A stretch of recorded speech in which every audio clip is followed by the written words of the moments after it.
Ladies and gentlemen, it is really interesting and amazing to know how you can prepare your meals in an appetizing and pleasing manner. There's an old saying, and a true one, that what is pleasing to the eye is bound to be pleasing to the appetite. I'm going to demonstrate this to you, and I want you to watch it very closely. The first cutter that I'm going to show you, now this first one is known as the Parisian cutter. Wind it through the potato like a corkscrew. When the cutter appears on the opposite side, pull the cutter out. Place the handle in the center and twist it out. This is what they call a French curl. When you fry these, they come out like donuts, nice and brown. Serve them with your steaks or pot roast them. Unwind it, there's two curls out of the one potato. Tomorrow morning for breakfast, wind a little strip of bacon around the potato and serve them with bacon and eggs. They're delicious. Different colored vegetables, wind them together and you get the two colors. Here's a little trick cut. Split the curl halfway through the center. If you're making a shrimp salad and you happen to run short of shrimp, mix these in with the regular shrimp. Upon my word, you couldn't tell the difference until you start to eat them. Now, the rest of the potato, you stuff it. We'll call this a little chicken. We'll call this here some hamburger. You might have a little meat that's been laying in the ice box for a few days. Chop the meat up fine, season it highly, stuff it into the center of the potato and bake them with the skins on. When they're done, cut them in two. Serve them on the half shell, just like that. Serve them in slices when company calls. The more company you have, the thinner you cut the slices. If your mother-in-law calls, give her a beak piece like that. Now, the second tool in the set is known as the garnishing knife. Everything you cut with this must come out fancy. Watch this, please. You cut down, you turn the potato, and then you cut through the edge. First one way, and then the other. Sweet potatoes cut like this. Drop them into a little batter of pancake flour and fry them. When they're golden brown, sprinkle molasses on them. Serve them with strips of bacon for breakfast while they're delicious. Here's beets, you pickle them, and carrots, you steam or cream them. In making the original French fried potato, cut them in thick slices. Put them one on top of each other. Cross-cut the slices, and you'll never eat a French fry any other way. The potatoes cut like this will not absorb the fat because they're garnished around. Pineapples cut for your pineapple and cheese salad, cut them the same way. Here is one, and this is a dandy. Cuts any thickness or any size. Open it for a thick slice, close to the top for a thin slice. Saratoga chips, you can make them for 3 or 4 pennies a pound. Just pull the blade towards you like this. If you want the slices thicker than this, open the blade, there's a thick slice. Shoestrings for your Friday fish dinner, cut them down like this. Chop them up for your vegetable soup. What this knife is really intended for is for cutting the cabbage. You know the old-fashioned board, how you rip and tear, sometimes nipping the ends off your fingers. Lay it flat and pull it lightly towards you over the cabbage. The weight of the knife across the cabbage is all that's necessary. Why, ladies, when you get slaw cut as fine as this, you'll certainly appreciate eating it. The crowning feature of the set is the cutter that I'm going to show you now. This is known as the Champeen vegetable mincing knife and noodle cutter. Now, when you want to make some real fine noodles at home, you roll the dough out like this. Dip this into a little flour so it doesn't stick to the dough, and as you roll it over the dough, that will cut the noodles in long strips, 10 at a time. Did you ever try to chop up a little nuts for cake? Why, I've seen ladies chop nuts and the nuts land up on the ceiling. Sometimes you chop the ends off your fingers. when you want to chop up a little nuts for cake, cooked meat, clams for chowder, soup greens to throw into your soup, making a little pepper or chicken hash is just a few strokes rolling it up and down. Why, here is without a doubt the meanest thing in the world to cut parsley. Put that in a grinder, you really grind it too fine. This machine, instead of crushing the parsley, cuts it quick, clean, and dry, leaving every bit of the juice and every bit of the flavor. Now, to clean this machine, you press the button. Rinse it out in a little water. When you're through using it, hang it up and let it dry. Here's one here that every lady should have in her home, known as the Parisian scoop. You lay it flat. Once to the right, once to the left. When you scoop them out, you'll get a perfect round little ball.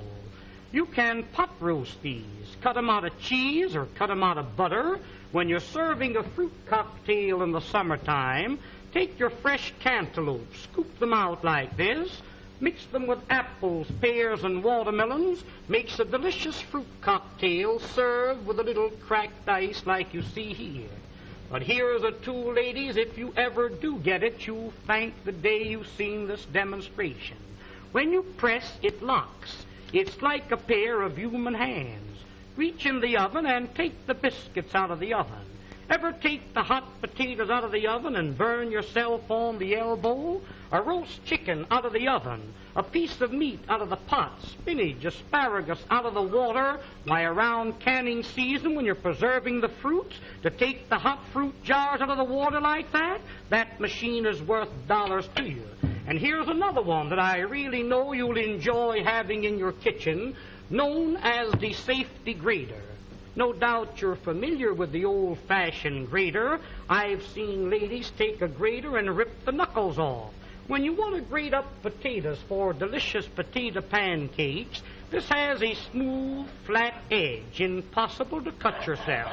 Just like you were washing clothes, you rub it up and down, and you really grate your vegetables real fine, retaining all the flavors and all the juices.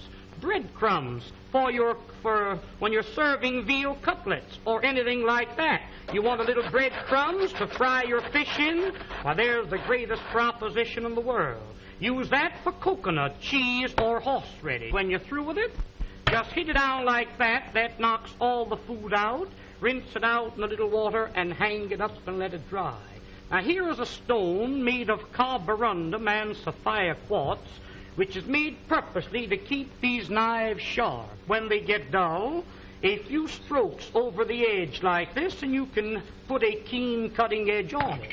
If you have a dull knife or a dull pair of scissors, an old sickle or a scythe, a lawnmower, cleaver, an axe, there's a tool that will really put an edge on the knife so the knife will really cut for you. I just want to give you an idea of how sharp that knife really is when you sharpen it with that stone. Ladies, I've seen some of you try to open up cans. Now, there's a can of Campbell's baked beans. I've seen ladies open up a can and you poke a hole in it, go around the top, hippity-hop, and your finger slips. Let me show you a real proposition. Look, lay it on the can, lift up the safety, and turn the key. That locks itself on the can. No harder than you were winding up your watch. Wind up the key, and that'll cut the top off of the can slick and smooth.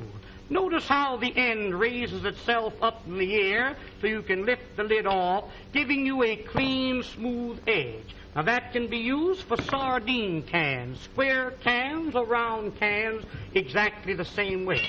Now, this tool here, my dear friends, needs no introduction. This will save you on an average of $20 to $30 every year you use it as a peeling knife. Here's a grater for cheese, coconut, or horseradish, a fish scaler for scaling your fish, and when you're coring your apple, it's just a slight twist of the wrist, and there's the apple core. There's one more tool that I want you to see, and I want you to watch this one very closely. Many a times when you're baking a pie, you have a pudding in the oven. I've seen ladies wrap a towel around your hand, and many a times you burn your fingers. Hook this onto the pot like this and lift the hot pots off the top of the stove. You've got a pie pan in the oven. Get your hold of the pie pan like this. Why, you couldn't get it off with a team of horses. This will positively lift 100 pounds. There's a pail of water weighs 50 or 60 pounds. That's the way you pick it up. But there's one more tool. I'll be all through and I'll be finished. Oh, now the next tool and the last one is what they call the Sarah Bernhardt cutter. This was invented by the head chef of the Imperial Hotel in the city of Berlin, Germany. You place the screw into the center of the vegetable. Twist the vegetable until the threads catch a hold, then you wind this up. You keep winding until you utilize the whole potato. The faster you turn, the quicker the slices. Why, ladies, here's a machine for slicing onions. The first onion that you slice with this cutter, you'll bless the day you've got a hold of it. Every slice cut exactly the same thickness. Every slice cut the same size. In making what they call a rosette, pull the vegetable out like this. Pin the ends together with a toothpick. Drop that potato into the hot fat and fry it. That will come out like a donut, golden brown. If you're serving a nice fish dinner, a little parsley goes in the center with the fish all around it. Makes a very appetizing dish. Did you ever try to slice onions with a knife? You know how you get one thick slice and one thin slice? Run the knife through the center. That will separate each slice individual. Almost like magic, there is every slice cut exactly the same thickness and the same size. Wouldn't you like to have a set like this in your kitchen? Why, of course you would. Now, don't forget, attend this theater every week and receive this 12-piece fascinating set absolutely free. Also, watch the newspapers and the theater lobby for further information. I thank you.